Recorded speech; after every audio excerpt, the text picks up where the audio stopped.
Joining me now is Senator Jake Files. He chairs the Senate Revenue and Tax Committee. Senator, let's begin with the governor's $50.5 million tax cut package. It looks headed for some smooth passage. The big negotiation really is with the military retirement benefits tax cut. Everyone wants to do it, but paying for it with the tax on manufactured housing, that's proved a little more problematic.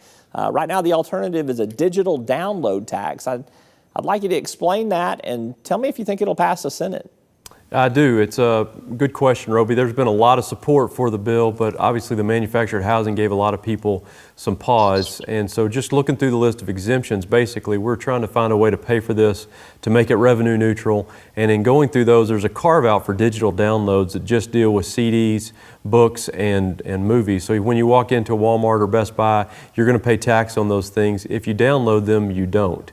And so this just brings equity to those two things, but it should bring the bill in line. And I think once we get this thing fixed next week, I think you'll see smooth passage for it as well. And something that the veterans have been strong on for a long time, and it looks to be a good economic development tool as well. Well, both of those bills face a Democratic-laden House Revenue and Tax Committee. I don't have to tell you that, but Democrats want an earned income tax credit. You're a co-sponsor of that bill in the Senate. Could all three of those tax cut bills land on the governor's desk? They could. Anything's possible, and I quit trying a long time ago to determine what's going to happen in the House. We're just trying to do our business in the Senate. But they did both pass out of committee. I don't anticipate the earned income tax credit having enough support in both chambers, but I do think it's worth a debate. And I think you'll see more of this in the task force that's going to be created in the governor's $50 million tax plan, and I think it'll be something that's probably brought up later. I do think it's worthy of a good debate, and I think it's great policy for the state. It's actually a Ronald Reagan anti-poverty bill back in the day. You filed a bill to close a loophole on internet tax collections. It's known as e-fairness. If you can buy it in the store basically and pay taxes on it, you should online too. You say it could bring in about $100 million in new revenue to the state. How do you address the pushback that you're taxing the internet, and do you have the votes to pass that bill? You know, I've gotten a lot of support from it, and I'm not telling you I got the votes for it now, but there's some other things that we're working on. This bill's modeled after a bill in South Dakota that has come along and got passed, and Amazon voluntarily agreed to start collecting tax there. The interesting thing here is that it's not a new tax. And a lot of people are like, well, it's not being collected. Well, the fact that it's not being collected doesn't mean that it's not on the books. And so this replaces a use tax. So when you buy something online, you're required to pay that tax. And I think there's been more collection of that, but there's not nearly enough. So this just brings parity along brick and mortar stores with the internet collections. And I think you're seeing this all across the country. It's going to bring in a lot of new revenue. The $100 million was a number that DF&A gave us, and I think you'll see that number go toward tax relief in the near future as well. You'll be part of the Blue Ribbon Commission on Tax Reform. Some say all loopholes, all tax exemptions should be closed and they should be rejustified. Do you support that? And if so, are you going to take some action to do that? I do. I plan on filing a bill. I'm working on it now that will sunset all exemptions in the next 5 years. And ask people to come back. If you're getting an exemption, then it ought to be worth something because it's costing the state money and we're actually taxing other people. Hopefully we can close some of those loopholes, broaden the base, and lower everyone's tax burden in Arkansas. All right. He's Senator Jake Files, Chairman of the Senate Revenue and Tax Committee. Thanks. I am now joined by Warwick Sabin, State Representative from Little Rock. Thank you so much for being here. Thanks for having me. You're pushing the Earned Income Tax Credit bill. You got it out of House Revenue and Tax Committee.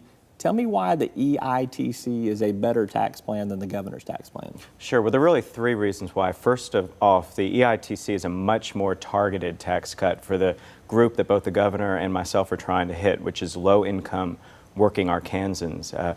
The governor's cutting a marginal tax rate, which means that anyone who can get their net taxable income down to the level that we're targeting also qualifies, which means you're giving a tax cut to a lot of people that we're not trying to give a tax cut to.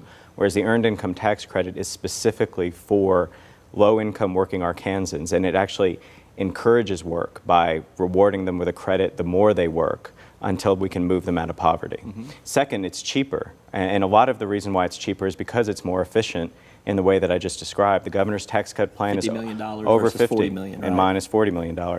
And the third is that the EITC is a proven policy. It's been in place at the federal level for several decades. It started with support from Gerald Ford and Ronald Reagan. It was Ronald Reagan's favorite anti-poverty program, and it's always had bipartisan support. And my plan starts with co-sponsorship from the chairman of both the House and Senate Revenue and Tax Committees, who are both Republicans, including Senator Files, who you just heard from. Right. So it's bipartisan, it's proven, it's targeted, it's cheaper, and I think it's better. You still need more Republican votes than Democratic votes to get it through. Do you have the votes in the House? Well, I don't know if I have the votes in the House. I know I've got more Republican co-sponsors that have come on. Representative Boyd from Fort Smith has signed on as a co-sponsor.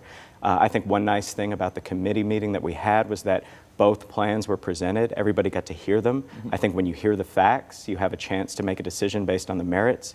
That's what we're hopefully going to have in front of the full House. I know Senator Files is considering when he's going to run the same bill on the Senate side.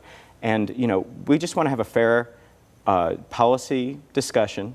And again, you know, I've made my case to the governor, and I've made my case to the colleagues, and we're going to continue to work on it. What do you think is the governor's holdup on this? Why do you think he favors the income tax bracket reform versus in EITC? Well, I mean, I'll just tell you from my standpoint, I see it more as an academic, abstract exercise to some degree. I know that there's a real push to lower the marginal tax rates across the board for Arkansas, which, you know, in theory, I don't disagree with. I mean, I think that, you know, there are reasons to lower the rates. But the truth is, you know, when you lower the rates by such small amounts, and especially at such low income levels, you don't really have the impact. You don't move people out of poverty. You don't incentivize work. You don't stimulate the economy. You don't reduce dependence on social services.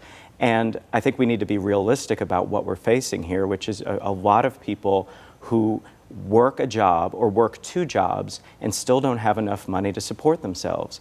And that's a big problem because the expenses do fall back upon the state and upon all of us one way or another. So let's acknowledge reality instead of playing an abstract academic exercise with our marginal tax rates. Let's attack the problem, help people, and reduce the burden on everybody. I know you're not ready for this yet, but if you don't win, if you don't succeed, will you support the governor's tax cut plan? Well, actually, you know, I didn't oppose it in committee. I serve on the House Revenue and Tax Committee, and I did not vote against it. And, you know, I know that it includes the Blue Ribbon Tax Commission, and you know, perhaps there will be an opportunity to continue this discussion there. So I'm not saying I would oppose the governor's tax cut plan, but I do think that when you're comparing apples to apples, when we both have the same goal and we have the same facts in front of us, that, you know, I would hope that, you know, we could do the best job in enacting the best policy for Arkansas. Any chance you think that all of the tax cut plans, yours, the two other ones that are the biggies in the governor's package, that they make it to the governor's desk? Well, I don't think so. I mean, I think we need to be responsible. I mean, there's a burden here on the budget. And, you know, part of this all started with the fact that in 13, we cut capital gains rates for the most wealthy Arkansans. In 15, we cut the rates for middle-class Arkansans, and the only people who have been left out are the low-income working Arkansans. Right. And that's what we're all trying to get to. Now, some people would say we don't need to cut any taxes at this point because our budget is so tight. But again, if we're going to do it, you know, let's do it with the best possible policy and the most effective policy. I don't think you can do all of it because I don't think the budget could withstand that. All right. He's Representative Warwick Sabin. Good luck to you. We'll follow the debate on talkbusiness.net, if other places as well. Thank you. Thank you, Roby. All right. We're back with more right after this.